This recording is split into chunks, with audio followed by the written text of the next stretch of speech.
Is there really that they're incompetent at doing what they want, or their goal is actually something else? Their goal is to have the economy crash, so the 1% of 1% that have pulled their marbles out of the market just before can then buy everything a dime on the dollar, like they bought Greece. I mean, they own the whole country now, and you do that a few times, well, you end up owning the whole planet. And some people apparently, after having $1 gazillion is not enough, they want another one. I'm not in their shoes, so I don't understand their psychology. But could it be that it's not incompetence? Is that they're actually very competent at what they're doing? Not to go all conspirational here. I think they're competent, but they're competent believers in their own groupthink. They have been drinking the Kool-Aid so long. It's a self-selected group. As I said the other day, there's probably 100 people really running the central banks of the world. There's probably a few hundred more that are, you know, like the chief economic researchers and advisors in these institutions, and there's some in the IMF, and you have a few in the Council of Economic Advisors, the Treasury Department, the EU bureaucracy, and so forth. But the whole system of central banking is being driven by a few thousand people that talk to each other and have come to believe almost the same thing, and that anybody who was not drinking the Kool-Aid one way or another, you know, got eliminated from the system. Because it's not like a democracy where you have elections, you can have, you know, you can have title changes. You can get a Trump after we had an Obama and we had a Bush and a Clinton and so forth. In the central banking system, it's self-perpetuating. It's unelected. It is a Politburo of small size worldwide.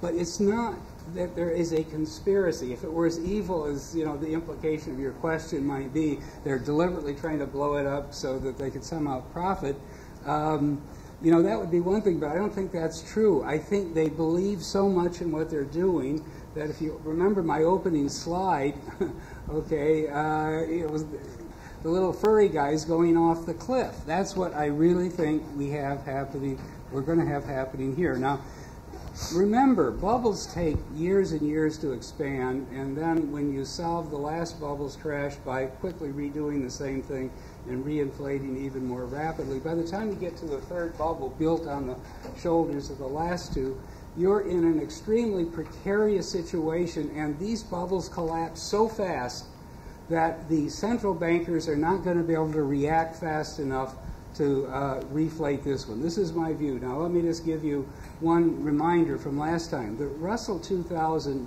in the Greenspan bubble, you know, from 2001 to the peak in late 2007. The Russell 2000 basically went from 300 to 850 over a 6.5-year period of time, slowly working its way up, the wall of worry, all that stuff, every setback a little bit every now and then. But anyway, it more than doubled over that period of time slowly.